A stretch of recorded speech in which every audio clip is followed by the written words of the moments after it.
My sister had an affair with my husband for 5 years, and my parents knew everything. But when I confronted them, they defended her and blamed me for not being a good enough wife. Subscribe to the channel and like the video to see more stories like this 42 years old. That number represents strength, achievements, and experience. My name is Sarah, and for 18 years, I've been a successful financial advisor at one of Denver's most prestigious firms. My house in Lakewood has always been my pride, a symbol of everything I built with my own hands. A beautiful 2-story home with a garden that took me years to perfect. I raised my stepchildren from my husband's previous marriage, always putting family first, and worked tirelessly to provide the comfortable life we all enjoyed. My husband Mark and I met when I was 24. He was a struggling single father with 2 young kids, working odd jobs to make ends meet. I didn't just fall in love with him. I fell in love with the idea of building something beautiful together. When we married 3 years later, I knew I was taking on not just a husband, but a ready-made family that needed stability. Those early years were tough. Mark was still finding his footing career-wise, bouncing between construction jobs while I was climbing the ladder at my firm. But I never minded being the primary breadwinner. Love makes you do crazy things, and I loved deeply. My younger sister Emma had always been the family favorite. At 38,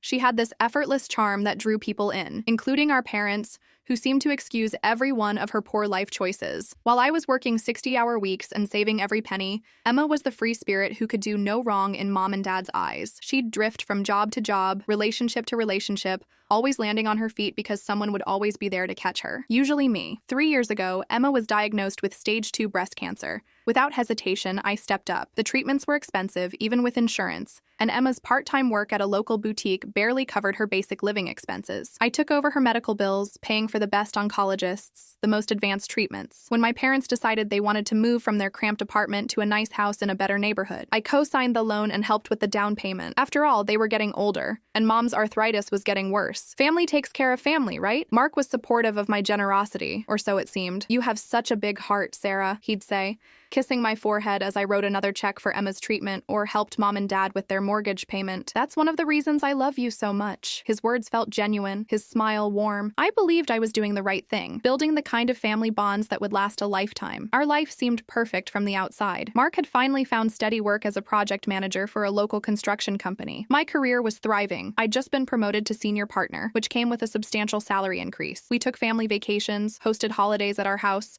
and everyone always commented on how solid our relationship seemed. "You two are relationship goals," Emma would often say, hugging us both after our family dinners. But looking back now, I realized there were signs I chose to ignore, little things that seemed innocent at the time. Emma would text Mark directly about family events instead of going through me. They'd have inside jokes that I didn't understand. Sometimes I'd walk into a room and they'd stop talking, claiming they were just discussing something boring about dad's health or mom's shopping list. Mark would volunteer to drive Emma to her doctor's appointments when I was busy with work, which I thought was thoughtful. He'd stay late to help her with household repairs or computer problems. "Emma's been through so much," Mark would explain when I'd tease him about being her personal handyman. "The least I can do is help out while she's recovering." I admired his compassion. I thought I'd married a man who understood the importance of family. I thought his kindness toward my sister was proof of his good character. The warning signs were there, hidden in plain sight. Phone calls that ended abruptly when I entered the room. Mark coming home later than usual, explaining he'd stop by to check on Emma after work. My sister's sudden interest in fitness and new clothes, despite being on a tight budget. The way they'd find excuses to be alone together, Emma needing help moving furniture, Mark offering to fix her car. I was so busy being the provider, the caretaker,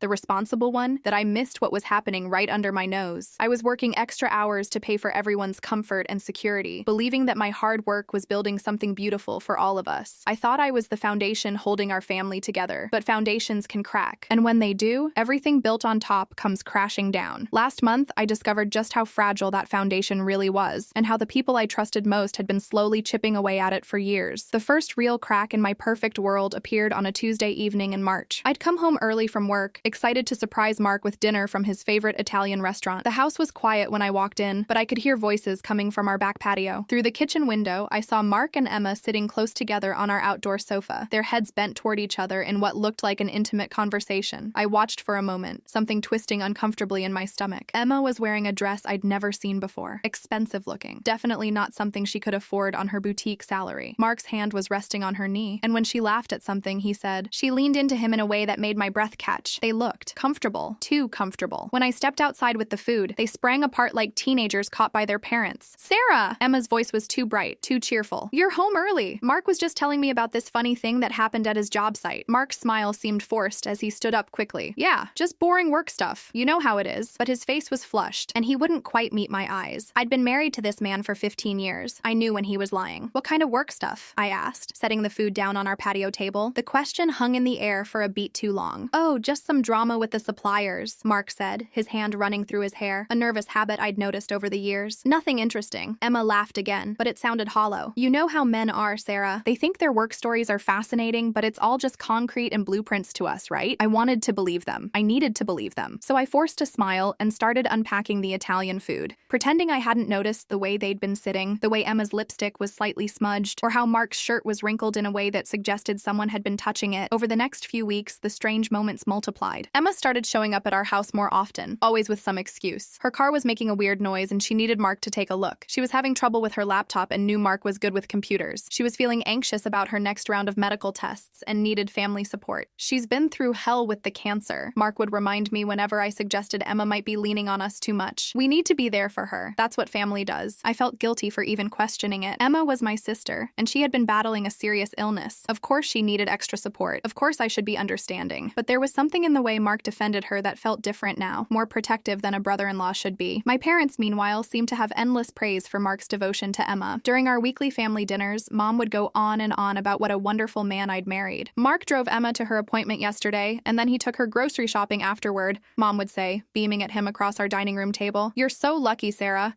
Not every husband would be so thoughtful toward his wife's family. Dad would nod approvingly. Mark's a good man. Emma's been through so much, and it means everything to us that she has someone reliable to depend on. I should have felt proud. Instead, I felt a growing knot of unease in my chest. Why were my parents so focused on Mark's relationship with Emma? Why did they seem more grateful to him than to me, when I was the one paying for Emma's treatments and their mortgage? Things escalated in April. I came home from a particularly stressful day at work to find Emma's car in our driveway again. This was the third time that week. I walked into the house and called out, but got no immediate response. I could hear voices coming from upstairs, from our bedroom. My heart started pounding as I climbed the stairs. The door to our master bedroom was slightly ajar, and I could hear Emma's voice, soft and intimate in a way that made my stomach drop. We can't keep doing this, she was saying. Sarah's going to figure it out eventually. Mark's voice was lower, harder to make out, but I caught fragments. Don't worry about Sarah. She trusts us. Never suspects. I stood frozen on the landing, my hand gripping the banister so tightly my knuckles went white. What couldn't they keep doing? What would I never suspect? Before I could decide whether to confront them or retreat,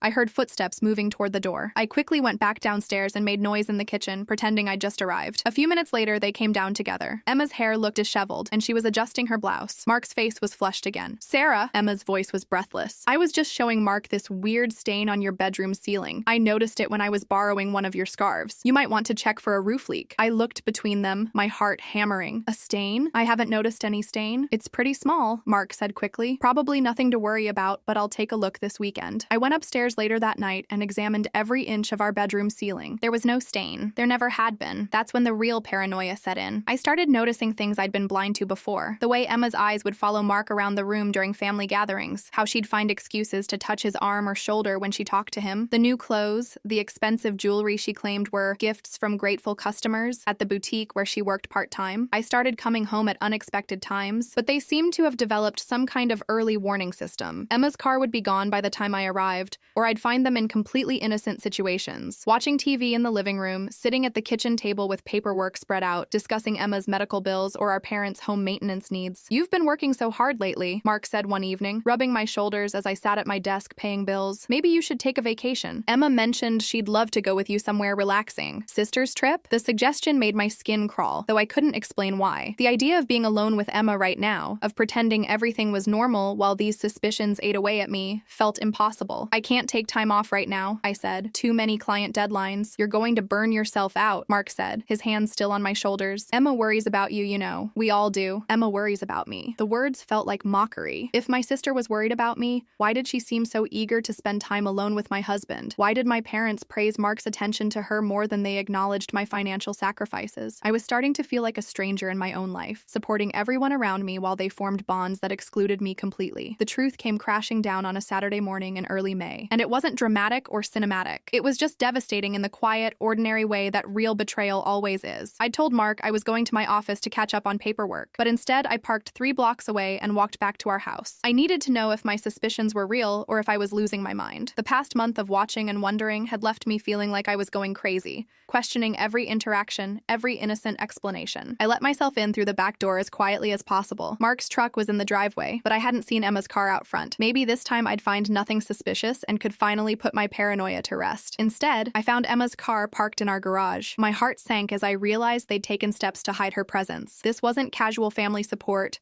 or innocent help with errands. This was deliberate deception. I could hear voices upstairs, coming from our bedroom again. But this time, when I crept up the stairs, the conversation I overheard left no room for misinterpretation. "Sarah's working so hard to pay for everything," Emma was saying, her voice carrying clearly through the partially open door. "Sometimes I feel guilty taking her money for the treatments." Mark's response made my blood run cold. "Don't feel guilty. She owes us this much after all the years I've put up with her. Besides, she's so wrapped up in work and playing the perfect provider, she doesn't even notice what's right in front of her." 5 years, Mark. We've been doing this for 5 years, and she still has no idea. 5 years. The number hit me like a physical blow. They'd been having an affair for 5 years. While I was working overtime to pay for Emma's cancer treatments, while I was helping my parents buy their dream house, while I was building what I thought was a strong, loving family. "Your parents knowing makes it easier," Mark continued. "At least we don't have to worry about them accidentally saying something to Sarah. My parents knew. My parents knew about the affair and had been helping them hide it from me." The room started spinning as the full scope of the betrayal became clear. "Mom and Dad think Sarah's too focused on money anyway," Emma said with a laugh that sounded cruel in my ears. "They've always said you deserve better than someone who's never home, always working. They think I'm better for you." "You are better for me," Mark said, and I could hear movement, what sounded like kissing. "Sarah's cold, Emma. She thinks throwing money at everything fixes problems, but she never actually connects with people. You understand me in ways she never has." I pressed my back against the hallway wall, my whole body shaking. Everything I'd worked for, everything I'd sacrificed for, had been built on lies. My husband, my sister, my parents. They'd all been conspiring against me while I funded their comfortable lives. "What happens when her company downsizes?" Emma asked. "She's been talking about some restructuring at work. Then we'll figure something else out," Mark said. "But for now, as long as she keeps paying for your treatments and your parents' house, we're good.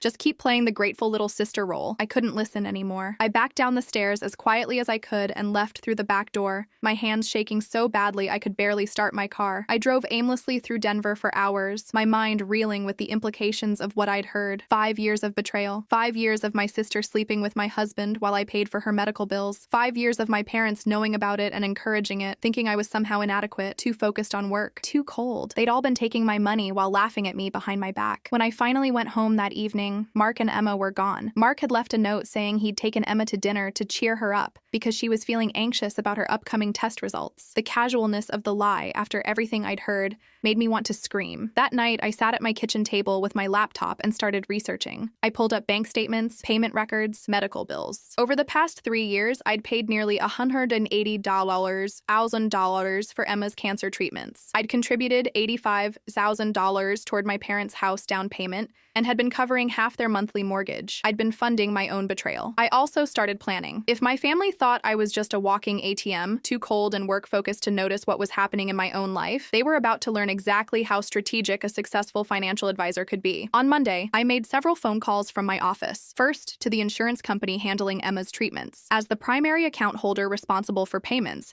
I had the right to change or cancel coverage. Next, to the bank holding my parents' mortgage. I was a co-signer, which gave me certain rights regarding the loan. Then I called my lawyer. "I need to understand my options for divorce," I told him, "and I need to know how to protect my assets if my spouse has been having an affair." "How long has this been going on?" he asked. 5 years that I know of, possibly longer. There was a pause. "Sarah, in Colorado, we have no-fault divorce laws, but if you can prove adultery and financial deception, especially involving family assets, we can definitely work with that. How much evidence do you have?" "I'm going to get more," I said. Over the next week, I installed security cameras in our house, small, hidden ones that would record both video and audio. I also started documenting everything: Mark's schedule, Emma's visits, my parents' comments about how wonderful Mark was to Emma. The cameras captured exactly what I expected. Emma came over every Tuesday and Thursday while I was at work. They used our bedroom, our kitchen, our living room, all the spaces I'd worked so hard to create for our family. They talked about me like I was an inconvenience, a necessary evil who paid the bills but otherwise got in the way of their happy happiness. In one particularly painful recording, I watched my husband and sister discuss their future together. Once we figure out how to get Sarah out of the picture without losing the money, Mark said, we can finally be together openly. My parents will support us, Emma replied. They've never really liked Sarah anyway. They think she's selfish for working so much instead of focusing on family. Selfish. I was selfish for working 60-hour weeks to pay for everyone's comfort and security. The final piece of evidence came from an unexpected source. My mother called me at work on a Friday afternoon, chattering about family plans for the weekend. Mark's taking Emma to that new fancy restaurant downtown tomorrow night, she said. It's so sweet how he takes care of her. You should take a lesson from him about putting family first, Sarah. My own mother was encouraging my husband to date my sister and criticizing me for not being more like him. That weekend, while Mark was out on his date with Emma, I gathered all my evidence and made my final preparations. Screenshots of text messages I'd found on Mark's phone, audio recordings from the cameras, financial records showing every penny I'd spent supporting people who were betraying me. I was done being the family ATM. I was done funding my own humiliation. On Monday morning, I was ready to show them exactly what happened when you underestimated a woman who'd built her career on being smarter with money than everyone else in the room. The confrontation happened on a Tuesday evening, exactly 1 month after I'd discovered the truth. I'd chosen the timing carefully. Emma was supposed to come over for one of her regular visits with Mark, and I'd told everyone I'd be working late. Instead, I came home at exactly 6:30 p.m. when I knew they'd be comfortable and careless. I walked into my own house to find them cuddled on my couch, sharing a bottle of wine I'd bought for a special occasion. Mark's arm was around Emma, and her head was on his shoulder. They were watching some romantic movie, completely at ease in their betrayal. Don't get up, I said calmly, setting my purse down on the coffee table. We need to talk. They sprang apart, but this time I didn't pretend to believe their act. Mark's face went pale, and Emma started babbling immediately. Sarah, you're home early. Mark was just keeping me company because I've been feeling anxious about— Stop. My voice was steady, controlled. Just stop lying. I know about the affair. I know it's been going on for 5 years. I know Mom and Dad have been helping you hide it from me. I know everything. The silence that followed was deafening. Mark opened his mouth, probably to deny it, but I held up my hand. I have recordings, Mark. Video and audio. I have your text messages. I have bank records showing every penny I've spent supporting this family while you two have been playing house behind my back. Emma's face crumpled, but whether from guilt or fear of being caught, I couldn't tell. Mark, however, surprised me by standing up and crossing his arms defensively. Fine, he said, his voice hard. You know, so what? You want to talk about this? Let's talk about it. You're never here. Sarah, you care more about your job than your own marriage. Emma understands me in ways you never have. The audacity of his response took my breath away. He was actually trying to justify cheating with my sister by blaming my work ethic. I work to support this family, I said, my voice rising slightly. I've paid for Emma's medical treatments. I've helped Mom and Dad buy their house. I've provided everything for everyone. And this is how you repay me? You think money solves everything, Emma said, finally finding her voice. She wiped her eyes and looked at me with something that almost resembled defiance. You throw money around like it makes you a good person, but you're never actually here for any of us emotionally. I stared at my sister in disbelief. I'm not here emotionally? Emma, I've supported you through cancer. I've paid for treatments that gave you your life back. And you've been sleeping with my husband the entire time? It just happened, she said weakly. We didn't plan it, but Mark needed someone who actually cared about him as a person, not just as another bill to pay. When? I asked, my voice deadly quiet. When did it start? Mark and Emma exchanged a look, and I saw him give her an almost imperceptible nod. About 6 months after my diagnosis, Emma admitted. Mark was driving me to treatments, and we started talking. Really talking. He told me how lonely he felt in his marriage, how you were always working, never really present. I was scared about the cancer, and he was there for me in ways you never were. The timeline made me physically sick. While I was working extra hours to pay for her treatments,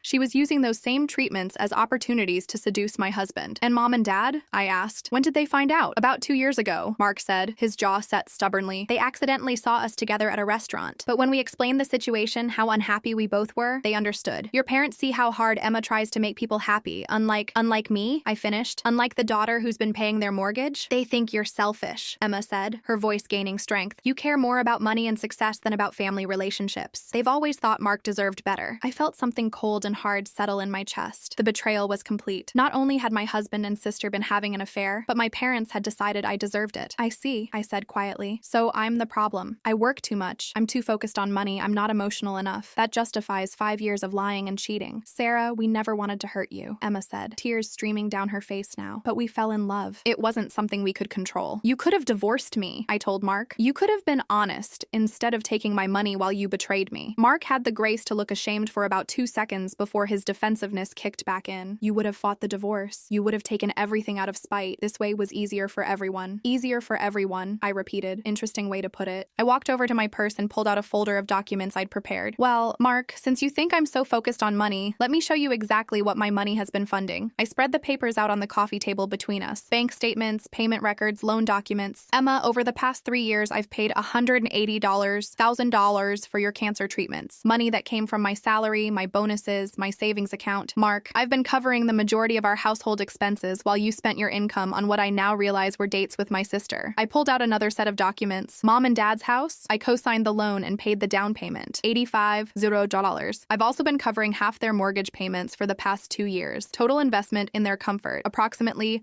$120,000. Both Mark and Emma were staring at the papers, their faces growing paler by the minute. Here's what's going to happen, I continued, my voice businesslike and calm. I've already contacted my lawyer and filed for divorce. Colorado is a no-fault state, but adultery and financial deception do impact asset division, especially when I have extensive evidence. I pulled out my phone and played a brief clip from one of my recordings, their voices clearly audible as they discussed how I was too cold and how my parents thought Mark deserved better. I've also contacted Emma's insurance company. As the primary account holder responsible for her medical payments, I'm terminating my coverage of her treatments effective immediately. She'll need to arrange her own payment plan for any future care. Emma gasped. Sarah, you can't. The treatments are ongoing. You need to figure it out yourself, I said firmly. Like an adult. Maybe your loving boyfriend can help you with the bills. I turned to Mark. As for you, I want you out of this house by Friday. This house is in my name only. Purchased before our marriage and improved with my money. You have no legal claim to it. What about your parents' house? Mark asked, his voice tight with what I recognized as fear. I smiled, and it wasn't a pleasant expression. That's where it gets interesting. Since I'm a co-signer on their mortgage, I have the right to call in the loan if I feel the borrowers are at risk of default. And given that they've been lying to me while I've been making their payments, I'd say they're definitely at risk. The room went completely silent. Emma was crying openly now, and Mark looked like he'd been punched in the stomach. You're going to destroy your own family over this? Mark asked incredulously. I'm not destroying anything, I said, gathering up my papers. I'm simply stopping the funding of my own betrayal. You all made your choices over the past 5 years. Now you get to live with the consequences of those choices without my financial support. Emma reached for my arm as I stood up. Sarah, please. I'm sorry. We're both sorry. But I still need the treatments, and Mom and Dad will lose their house. You can't punish them for our mistakes. I looked down at my sister, this woman I'd loved and supported through the worst time of her life, who had repaid that love by sleeping with my husband. Watch me, I said, and walked out of my own living room, leaving them to contemplate their new reality. The fallout began within hours. By 10 p.m. that same night, my phone was ringing nonstop. First Mark, then Emma, then my parents. I let every call go to voicemail, but I listened to each message, documenting their desperation for my lawyer. Mark's first voicemail was angry. Sarah, you're being ridiculous. We can work this out like adults. Don't destroy everything we've built together out of spite. Everything we'd built. As if he hadn't been systematically destroying it for 5 years. Emma's messages started apologetic but quickly turned frantic. Sarah, please call me back. I know you're hurt, but cutting off my treatments could kill me. Whatever problems we have, don't let them affect my health. I'm your sister. My parents' calls were the most revealing. Dad's voice was cold and businesslike. Sarah, your mother and I need to discuss this situation. You're making decisions based on emotion that will hurt the entire family. Call us back immediately. By Thursday morning, their tune had changed dramatically. Sarah, honey, Mom's voice was shaking on the voicemail. We got a letter from the bank about the house. There must be some mistake. Please call us back so we can figure this out. There was no mistake. I'd contacted the mortgage company Tuesday night and informed them that due to a change in the borrower's circumstances, namely their participation in deceiving the cosigner, I was concerned about their ability to continue payments and wanted to review the loan terms. Mark had packed his things and moved out by Friday, as I'd demanded, but not quietly. I came home to find him in our kitchen with Emma and my parents, all of them sitting around the table like they were planning an intervention. Sarah, my father stood up as I walked in. We need to talk about this rationally. Rationally? I set my keys down and looked around at all of them. What exactly is rational about this situation? You're punishing all of us for something that just happened, my mother said,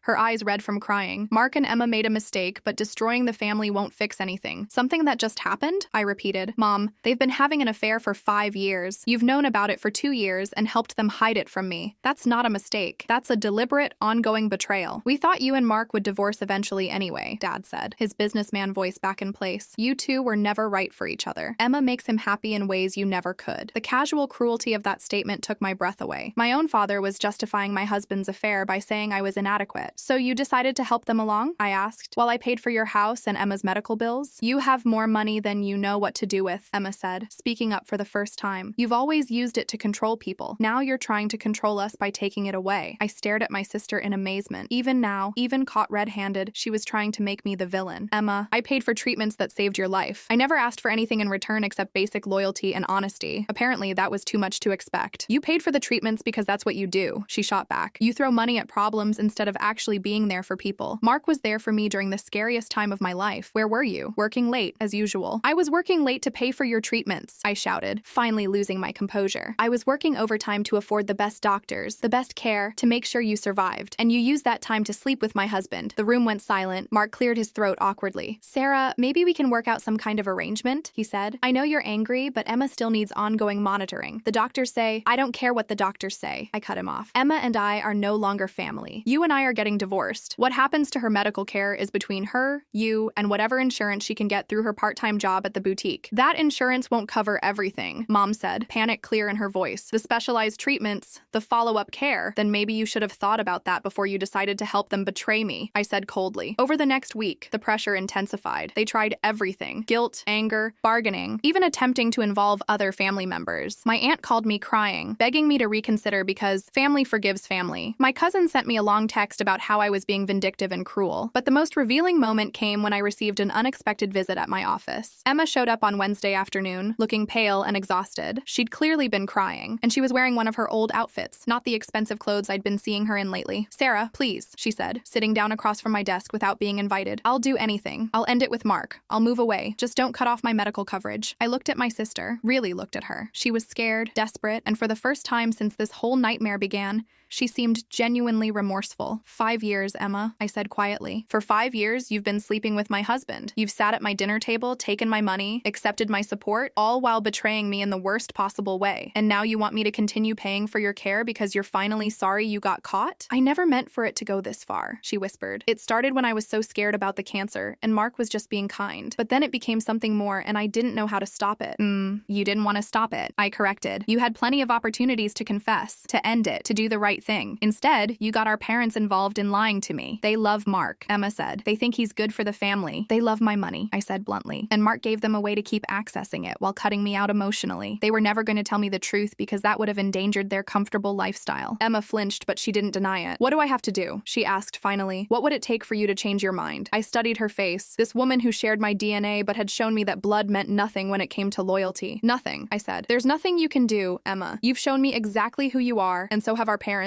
I'm done funding people who see me as nothing more than a paycheck. She left my office crying, but I felt nothing but relief. For the first time in weeks, I felt like I could breathe clearly. That weekend, I did something I hadn't done in years. I went shopping for myself. Not groceries for family dinners, not gifts for other people, not household necessities. I bought new clothes, expensive jewelry, art for my house that I loved simply because I loved it. For the first time in my adult life, my money was truly mine to spend as I chose. The divorce papers were filed Monday morning, and by Tuesday, I received a call from my lawyer with an update that made me smile for the first time in weeks. The call from my lawyer brought news that felt like justice finally being served. Sarah, Mark's attempting to claim spousal support, he told me, but given the evidence of his 5-year affair and the financial deception involved, his chances are essentially zero. In fact, the judge was quite interested in the recordings you provided. 6 months later, my new life had taken shape in ways I never could have imagined. The divorce was finalized with Mark receiving nothing beyond his personal belongings. The house remained mine, the savings accounts remained mine, and most importantly, my peace of mind was finally mine again. Emma's medical situation resolved itself in an unexpected way. Faced with the reality of paying for her own care, she'd applied for several assistance programs and discovered she qualified for far more help than she'd ever explored before. It turned out that with proper paperwork and advocacy, her treatments were mostly covered. She'd never needed my money as desperately as she'd claimed. She'd just preferred the convenience of having someone else handle everything. My parents lost the house, but the outcome wasn't as devastating as they'd feared. The bank allowed them to sell rather than face foreclosure, and they found a smaller place they could actually afford on their retirement income. Dad called once to tell me this, his voice stiff with pride, as if their newfound financial independence was somehow a victory, rather than what should have happened from the beginning. We're doing fine without your help, he said coldly. We don't need your money to be happy. I'm glad to hear that, I replied, and meant it sincerely. They were finally living within their means, instead of depending on my generosity, while secretly resenting me for it. Mark and Emma moved in together openly after the divorce was final. According to mutual friends, they seemed seemed happy at first, but reality set in quickly. Without my income supporting their lifestyle, Mark had to work longer hours, and Emma had to find full-time employment with better benefits. The romantic fantasy of their affair crashed against the mundane realities of paying bills and managing a household budget. I heard through the grapevine that they broke up after 8 months of living together. Apparently, when the forbidden excitement wore off and they were just two people struggling to make ends meet, they discovered they weren't as compatible as they'd thought. Emma moved back in with our parents in their smaller apartment, and Mark found himself alone, working a job he hated to pay for an apartment he couldn't really afford. Meanwhile, my life had become everything I'd never known I wanted. Without the constant drain of supporting everyone else's needs and wants,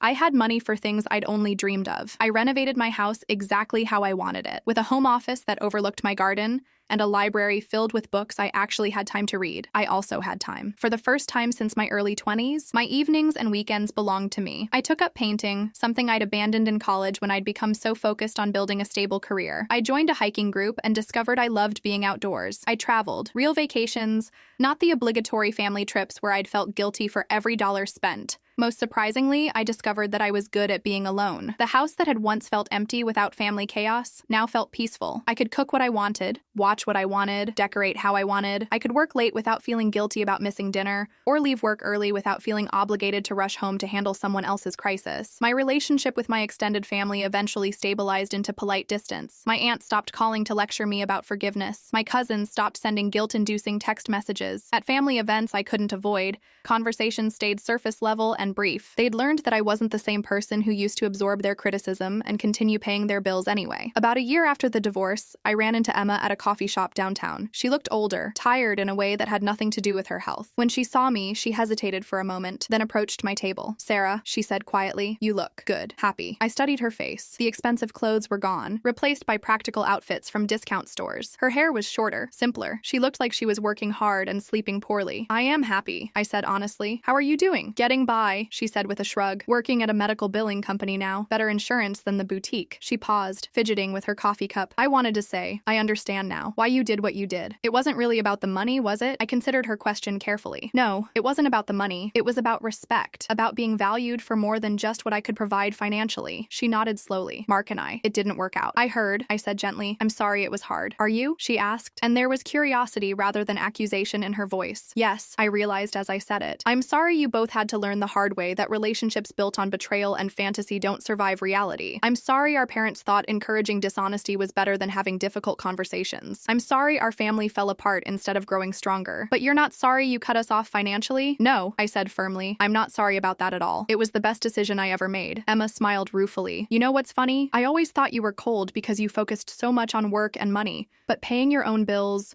working full-time, managing your own life, it's actually really hard. I never appreciated how much you were carrying for all of us." It was the closest to a real apology I'd ever received from her, and it felt like closure I hadn't known I needed. "Take care of yourself, Emma," I said as she prepared to leave. "You too, Sarah, and I really am happy that you're happy." As I watched her walk away, I felt something I hadn't expected. Peace. Not the bitter satisfaction of revenge, but genuine peace with the choices I'd made and the life I'd built from the ashes of betrayal. That night, I sat in my home office, looking out at the garden I'd redesigned with plants I loved instead of practical vegetables for family dinners. My bank account was healthier than it had ever been. My stress levels were lower than they'd been in years. My house felt like a sanctuary instead of a hotel where people came to ask for money. I'd learned something important about love and family.